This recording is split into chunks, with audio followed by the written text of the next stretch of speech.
Hello guys, welcome to my YouTube channel. आज चाहिँ म मर्दीमा ट्रेक जाँदा बाटामा खिचेका भ्यूहरू देखाउँदैछु।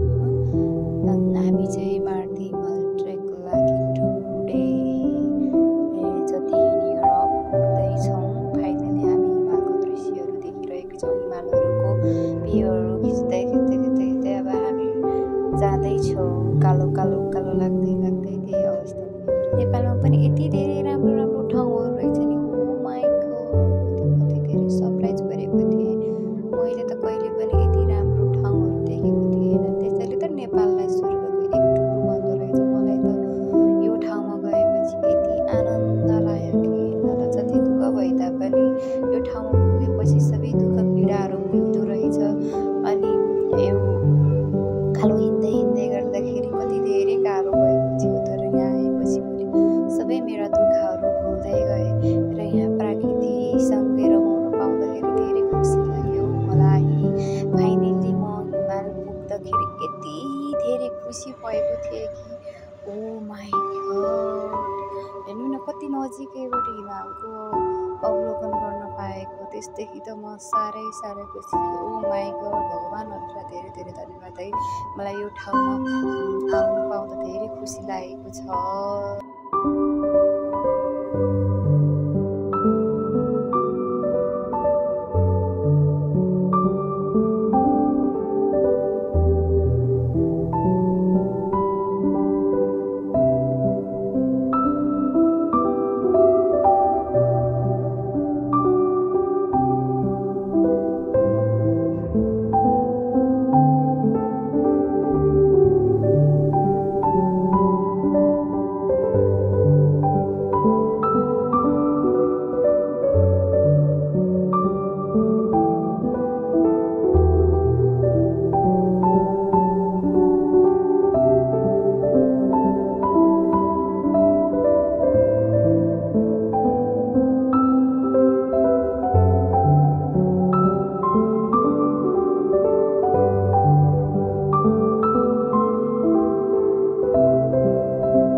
फर्किने क्रममा त्यस्तो सिडीहरू पार